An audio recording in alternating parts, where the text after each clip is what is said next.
Something that's very important in organization life these days is HSSE, and that stands for Health, Safety, Security, and the Environment. And my next guests are here to tell us about a conference and exhibition that's taking place this week. I'm speaking with right now Melissa Pierce, Senior Trade and Projects Officer of AMCHAM. Good morning. Welcome to the program. As well as Dr. Drew Ray, who's Senior Lecturer at Griffith University. Welcome, welcome, welcome. Thank you. It's a pleasure to be here. Wonderful. So I'll start with you, Melissa. Can you tell us what is the objective? Why is it important for AMCHAM to have this conference now? Well, this is our 23rd year that we're having the conference, and it is the largest gathering of HSE professionals within this region. And it's really important because what it allows is really HSE professionals to network with each other and then to share best practice. Really to understand as well, because it's a conference as well as an exhibition. So what they get exposed to would not just be the cutting technologies that some of the speakers would be presenting, but also in the exhibition, we have companies that would be having some of the new technologies, new services. So you really get to understand your craft and see where things are changing coming to this conference. 23 years is a long time. It and is. I know it has significantly changed the arc in terms of it was health and safety, and now it's gone to HSSE and all the OSH regulations and so on. What's the biggest movement you would have, what's the most significant change you think organizations are facing? So, I mean, what we're looking at really is looking at human factors. So we're looking at some of those emerging things that are affecting organizations that even to some extent our legislation doesn't take into consideration, like mental health. Yes, yes. So, for example, we've been doing for the last few years a mental health segment, and we're going to continue doing that because it is important that organizations look at the well-being of their employees, because that helps in terms of productivity. So we do have that segment, and we're looking at how do you proactively do it.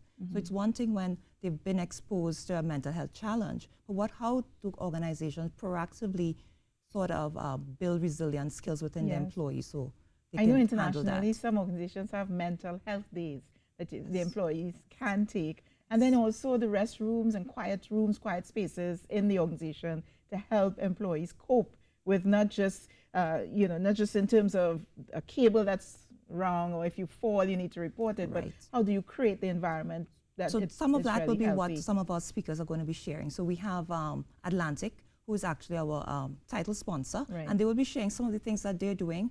We have Peepsel in that segment, and we have Professor Gerard Hodgkinson, who'll really be speaking to what is going on in that sector. Especially mental health. Yes. And one of your speakers is Dr. Drew Ray, who is here to be part of the conference. Is this your first time in Trinidad and Tobago, sir? Yes, this is my first time in the Caribbean at all. Wow, and you started here. Good place to start. Good place to start. So what would be some of your key points, speaking points at the conference? Sure. I think everyone cares about safety. It's safe to say that no one goes to work planning to get hurt. Yeah.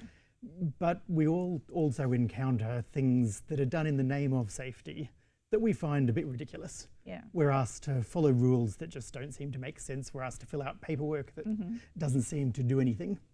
And so what I and my team are interested in is how come people with really good intentions for safety can end up making life so hard for their workers and create systems and processes that almost get in the way of getting jobs done and get in the way of genuine care about safety and relationships.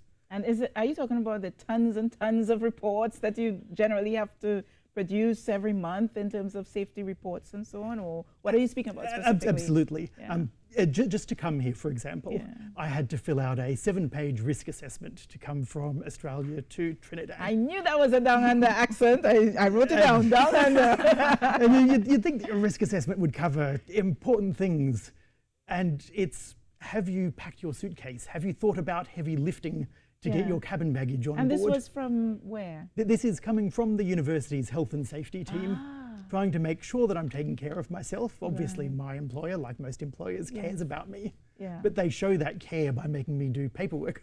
Putting more stress. Yeah, more stress. Without realizing it. And it almost takes time and attention away from genuinely thinking about what's the real things I need to worry about, what's the useful things I can do, because I'm too busy filling out the paperwork. And I think that's a common experience we all have. So it's sort of putting too much process into the system, which started off with good intentions. And I think of total quality management back in the day when they would speak about the concrete life jacket. Are you making a concrete life jacket? Are you certifying ISO 9000 a concrete life jacket, which doesn't serve the purpose that it was intended to in the first place. That's a perfect example, and I think quality has sort of followed that wave from not concerned about quality to overburdened systems to almost the job of a safety quality person has gone away now because we just consider that normal part of business. Yes.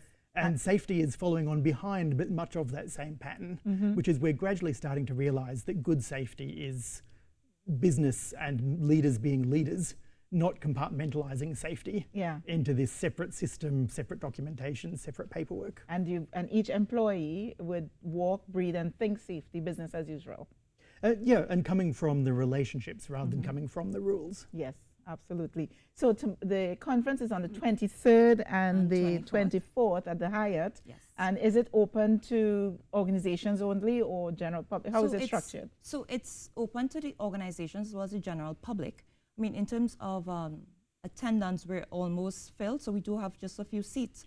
But what we also do is that in the exhibition area, we have it open out to members of the public to come in and attend, to see some of the booths, as well as we have information segments within the exhibition area, because it's all about sharing best practice. Yes. So you can actually come, we have the agenda online, and you can see and say, okay, this is a segment I would like to come and attend. It's a session about 10 to 15 minutes, so that is open to the public. And Dr. Ray, the future of HSSC, where do you see it going? Hopefully I see it disappearing as a separate thing and becoming part of the normal training that we give to engineers and managers. Yes. That this is part of central business concern rather than something that we have to have separate conferences and separate professionals and separate systems for. Well, everything evolves, and I think that's exactly where we're heading. So the excitement you're seeing in me comes a little bit from HSSC and TQM and all of that. I kind of like wear many hats, but part of it comes from the fact that my brother lives in Melbourne. So, you know, I just got a bit of Australia here and I got a little bit excited. I want to thank you very much for coming on the program. Is there anything else you wanted to share with the public before we wrap up on the conference? Really that it is open. We're welcoming the public to come in. I mean, it's very exciting this year. We have an escape room. So we have quite a new additions as well to the exhibition area. Yes. We have the virtual escape rooms. I like that. We have defuse the bomb within 1 minute. So it's a lot of innovative ways of teaching teamwork, problem solving. And giving organizations some ideas to introduce into their companies. Definitely. Wonderful. Melissa Pierce, Senior Trade and Projects Officer at AMCHAM, and Dr. Drew Ray, first timer to the Caribbean. So we have to make sure you have a wonderful experience, even if you might be here for just a few days. Yes? I'm already enjoying it. Thank you. You have. You've had doubles, have you? Indeed. There you go. There you go. Wonderful to have you both on the program. We're going to take in a few messages and come back. We still have a little bit more to go on the morning show here at TTT. Back after this.